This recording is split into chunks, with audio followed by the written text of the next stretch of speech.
Alright guys, so I want to start this video with a question, and I need you to be really honest with yourself when you answer it. Do you have a budget? Because if your answer is yes, here's the follow-up question that actually matters. Is it working? Because there's a massive difference between having a budget and having a budget that actually does something for your financial life. Now guys, I've looked at a lot of budgets over the years, real ones from real people, where it was from family, friends, or people looking for advice and asking me for help. And after a while, I really started to notice that the same mistakes keep showing up over and over again, regardless of how much money that person makes, regardless of where they live, and regardless of their age. And that's exactly what today's video is all about. So, in case you're new around here, my name is Nima, and welcome to the channel. I'm a corporate executive with over 15 years of experience in both sales and finance. My videos break down complex financial concepts to help you on your financial journey, whether you're just starting out or if you're already a seasoned pro. So guys, let's jump into today's video topic, which is, I looked at 100 broke people's budgets, here's the same mistake. So guys, let's begin. Now, I need you to stay with me all the way to the end of this video because the last thing that I'm going to share with you is not just the mistake itself, it's the exact fix. And it's so simple that most people almost feel embarrassed that they didn't think of it sooner. So guys, let's get into it. Now, let me paint the entire picture of what I kept seeing when I looked at these budgets, because it's going to sound very familiar to a lot of you watching right now. Person after person would sit down, build out their budget, write down all of their income, list out their expenses, their rent, their car payment, their phone bill, their groceries, utilities, you name it. And on paper, the numbers would actually look okay. Sometimes they'd even look pretty good. Like there would be moments where there would be money left over at the end of the month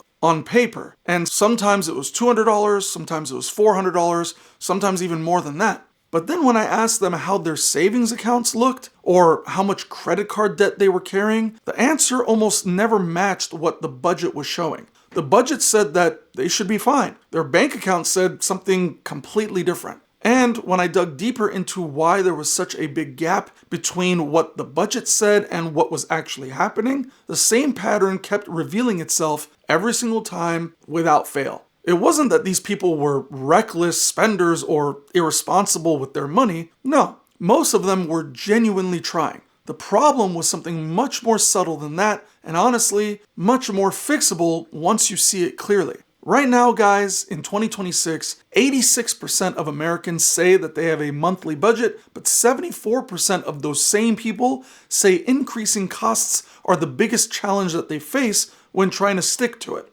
So most people have a budget, and most of these budgets aren't working. That tells you that the problem isn't the effort, the problem is the approach. Alright, so with that being said, here it is. The mistake that showed up in the budget after budget of everything that I saw, people were budgeting based on who they wished they were financially, not who they actually were. So let me explain what I mean by that, because this is the whole video right here. When most people sit down to build a budget, they don't start by looking at what they actually spent last month. They start by guessing. They think about how much they should be spending on groceries, how much they should be spending on eating out, how much they should realistically be putting towards entertainment, etc. And here's the problem. That number that they came up with is almost always based on the version of themselves that is disciplined, consistent, and never has a bad week. And unfortunately, that's not the real version. The actual version of them that orders delivery on a Thursday night because they get tired, or the person that stops for gas at a gas station and then they get the snacks there maybe 3 times a week, or the person that says yes to the concert ticket or the last minute trip because life is short and they have to make it happen. Well guys, studies show that most people underestimate their actual spending by 20 to 40% when they're building a budget from memory or assumption. One example that stuck with me, a young man from California who only budgeted about $200 for his groceries every month. When I actually tracked my real spending for 30 days, I was spending something close to like $650 a month. And that $450 gap that I didn't even know existed was silently blowing my budget out of the water every single month. And that was adding up to about $5,400 a year in completely unaccounted spending. And then, of course, if you multiply that across 3 or 4 different categories, you suddenly start to understand why the budget says one thing and then the bank account says something else. So here's what makes this mistake so sneaky, and why even smart, financially aware people fall into it constantly.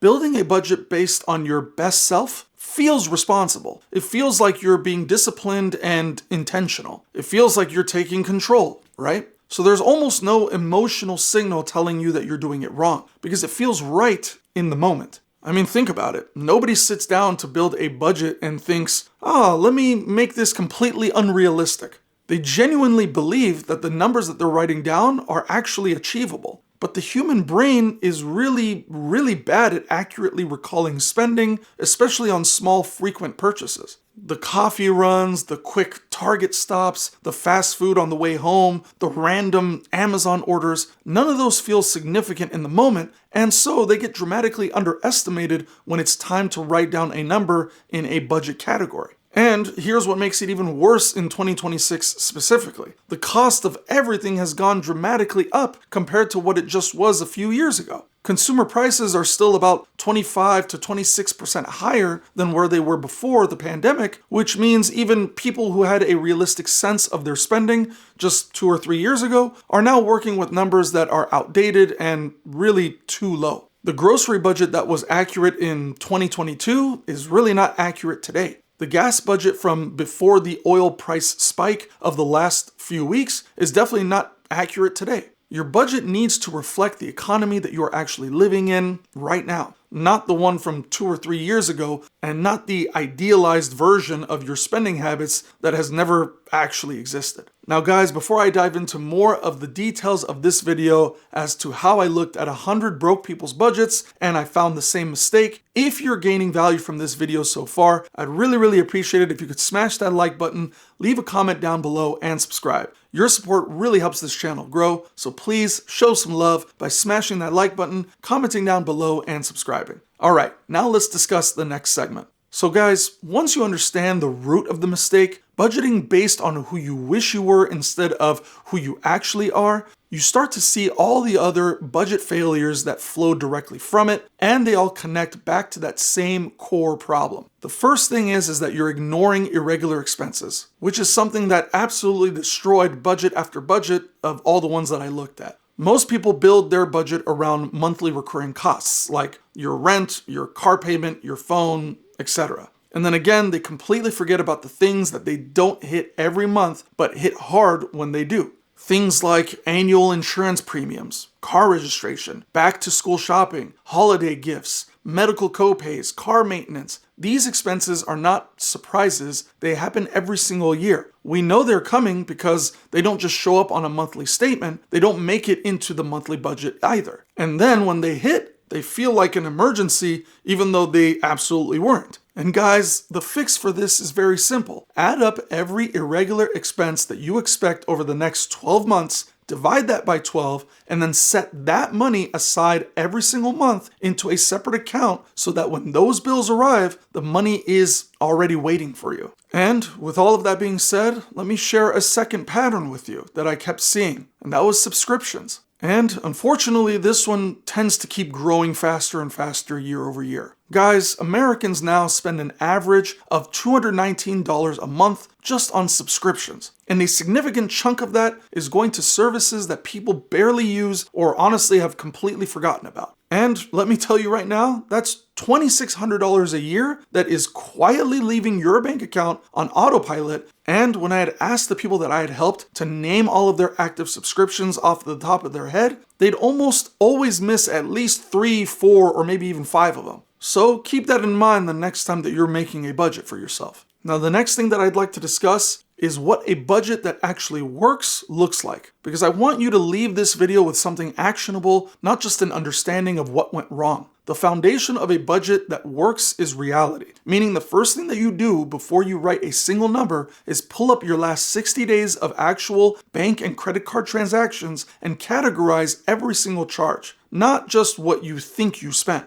And not just what you wish you spent, it's what you actually spent. This is the step that most people skip because it's uncomfortable. because the real numbers are almost always higher than the assumed numbers. And seeing that gap clearly is not a great feeling. But it is the most important step because your budget has to be built on the truth of your current financial behavior and not on the aspirational version of it. Once you have the real numbers in front of you, then you can budget around those, and then you decide where you want to make your cuts intentionally rather than accidentally building a budget that you'll blow into the next 2 weeks because it was never really based on reality in the first place. And the second thing that a working budget needs is what I call a flex category. A small amount every single month, even if it's just $50 to $100, that exists specifically for the unplanned things that are going to happen because life is unpredictable. Budgets that have zero flexibility don't survive contact with real life. And when one unexpected expense blows the whole plan, people feel like failures and then they quit entirely. But guys, having a small buffer built in this is not giving yourself permission to be careless.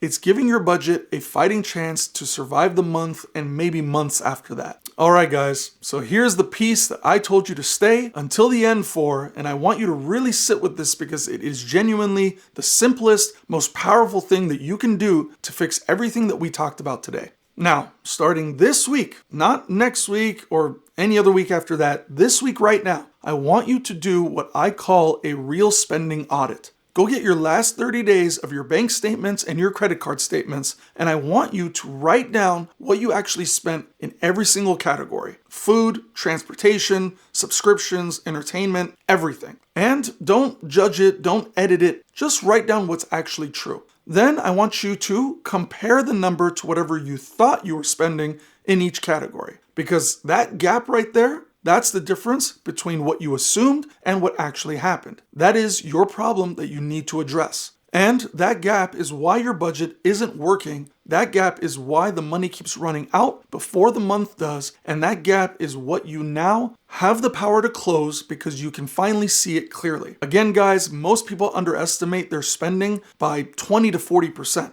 So if you were spending $300 on food last month and the real number was closer to $600 or $700, that $300 to $400 difference compounded across multiple categories is exactly where your financial progress has been disappearing. Once you know the real number, you can build a real budget around it, one that actually fits your life, one that doesn't make you feel like you're failing every single month, and one that slowly but surely starts moving your financial picture in the right direction. The biggest financial mistake isn't spending too much, it's not knowing clearly and honestly what you're actually spending, because you cannot fix what you cannot see. And I'm just curious, when you do this, please drop a comment down below and tell me, have you ever actually tracked your real spending for a full 30 days and compared it to what you thought you were spending? I'm willing to bet you that that gap would surprise you. Guys, I want to thank you for watching this video all the way through, and I appreciate you giving me some feedback so I can understand where exactly you are. Please subscribe so you don't miss the next video. Share this with someone who needs to see it and needs to hear it because they are overspending as well. Thanks again for watching this, and I'll see you guys in the next video.